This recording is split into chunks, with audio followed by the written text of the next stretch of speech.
ہم کریں گے ہر مظلوم کی حمایت۔ السلام علیکم، میں ہوں حورین فاطمہ اور آپ دیکھ رہے ہیں حمایتی نیوز HD چینل۔ نظر ڈالتے ہیں آج کی اہم خبروں پر۔ ڈیری انڈسٹری میں جھوٹے دعوے، مفادات اور مبینہ بلیک میلنگ، شاکر عمر گجر عرف تارا کے بیانات پہ سنگین سوالات، متاثرہ ڈیری فارمرز کا آزاد تحقیقات کا خصوصی مطالبہ۔ کراچی خصوصی رپورٹ نظر حمایتی کراچی کی ڈیری انڈسٹری ایک بار پھر شدید تنازع کی زد میں آ گئی ہے، جہاں ڈیری اینڈ کیٹل فارمرز ایسوسی ایشن DCFA کراچی کے مرکزی صدر شاکر عمر گجر عرف تارا کے دعووں، بیانات اور سرگرمیوں پہ ڈیری فارمر، سابق DCFA اراکین و متاثرہ فریقین نے سنگین سوالات اٹھا دیے ہیں کہ DCFA کا تاریخ مسخ کرنے کا الزام۔ متاثرہ فارمرز اور پرانے اراکین کا کہنا ہے کہ شاکر عمر گجر کی جانب سے یہ دعویٰ بارہا دہرایا جا رہا ہے کہ ان کے والد مرحوم حاجی محمد عمر گجر DCFA کے بانی اور پہلے صدر تھے، جو تاریخی طور پہ درست نہیں۔ فارمرز کے مطابق DCFA کے ابتدائی ادوار میں پہلے صدر حاجی رحم الدین گجر مرحوم، بعد ازاں حاجی محمد خان مرحوم، پھر حاجی دہیان منان چاچی، اس کے بعد حاجی محمد عمر گجر۔ یہ حقائق بحث کالونی کے سینئر اور پرانے ڈیری فارمرز بخوبی جانتے ہیں۔ ان کے مطابق تاریخ کو ذاتی مفاد کے لیے تبدیل کرنا قابل اعتراض عمل ہے۔ مبشر قدیر عباسی عرف ستارہ پہ بھی الزامات۔ فارمرز کا کہنا ہے کہ مبشر قدیر عباسی عرف ستارہ کی جانب سے اعلیٰ اداروں کو مبینہ طور پہ جھوٹی درخواستیں دی جا رہی ہیں، جن میں یہ موقف اختیار کیا گیا کہ انہیں اور شاکر عمر گجر کو شدید سیکیورٹی خدشات لاحق ہیں۔ متاثرین کے مطابق آئے روز مختلف افراد کے خلاف مبینہ جھوٹی FIRs درج کروائی جا رہی ہیں، جبکہ درخواست گزار خود مختلف تھانوں کے مبینہ طور پہ بیٹر بنے ہوئے ہیں۔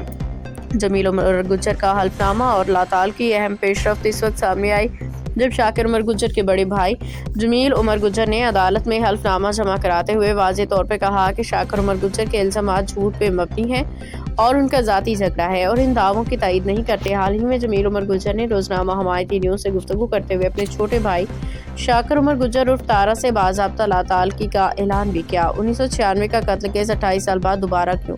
متنازع کیس کی تفصیلات کے مطابق مقدمہ 1996 کرائم نمبر 1 تھانہ نیو کراچی، الزام قتل سیکشن 302 PPC، واقعہ 27 جون 1996۔ ذرائع کے مطابق ابتدائی FIR میں کوئی ملزم نامزد نہیں تھا اور پولیس نے کیس کو انٹریسیبل قرار دیا۔ تقریباً 28 سال بعد مقتول کے ایک وارث شاکر عمر گجر کی درخواست پہ کیس دوبارہ کھولا گیا۔ ملزم کے حق میں شواہد، دیگر وارثان محمد شکیل اور محمد جمیل نے عدالتاً حلفاً بیان دیا کہ ملزم بے گناہ ہے۔ عینی گواہ انور دراز نے بھی عدالت میں ملزم کے حق میں بیان دیا۔ پولیس نے گواہ کی شناخت کی تصدیق کی۔ عدالت کا فیصلہ: عدالت نے قرار دیا کہ یہ معاملہ فردر انکوائری کا ہے۔ اس مرحلے پہ ملزم کے خلاف ٹھوس شواہد موجود نہیں۔ 30 مارچ 2024 کو دی گئی عبوری ضمانت کو کنفرم کر دیا گیا۔ عدالتی فیصلے میں واضح کیا گیا کہ یہ فیصلہ عارضی نوعیت کا ہے، ٹرائل پہ اثر انداز نہیں ہوگا۔ مالی بدعنوانی، مبینہ بلیک میلنگ کے الزامات۔ متعدد ڈیری فارمرز اور سابق DCFA اراکین نے شاکر عمر گجر عرف تارا پہ سنگین مالی الزامات عائد کیے ہیں، جن میں شامل مختلف فارمرز سے مبینہ کمیشن بھتہ وصولی، بایو گیس، CCTV، ادویات اور منصوبوں کے نام پہ رقوم کا مطالبہ، درجنوں فارمرز کو مالی طور پہ دیوالیہ کرنے کا الزامات۔ متاثرین میں چودھری عبدالحمید گجر 54 لاکھ روپے، حاجی رفیق بخاری، ملک سلیم، حاجی گل حسن سٹھار سمیت متعدد نام شامل ہیں۔ اداروں سے مطالبات: ڈیری فارمرز اور شہری حلقوں نے مطالبہ کیا ہے کہ شاکر عمر گجر کے تمام دعووں اور مالی معاملات کی آزاد تحقیقات کرائی جائیں، پلیٹ فارم کے مبینہ استعمال کا جائزہ لیا جائے، متاثرہ فارمرز کو قانونی تحفظ فراہم کیا جائے، جاری سیکیورٹی خدشات اور درخواستوں کی انکوائری کی جائے۔ ایک سینئر فارمر نے نام ظاہر نہ کرنے کی شرط پہ کہا کہ اگر الزامات بے بنیاد ہیں تو شفاف تحقیقات سے سب کچھ واضح ہو جانا چاہیے، اگر درست ہوں تو قانون کو حرکت میں آنا ہوگا۔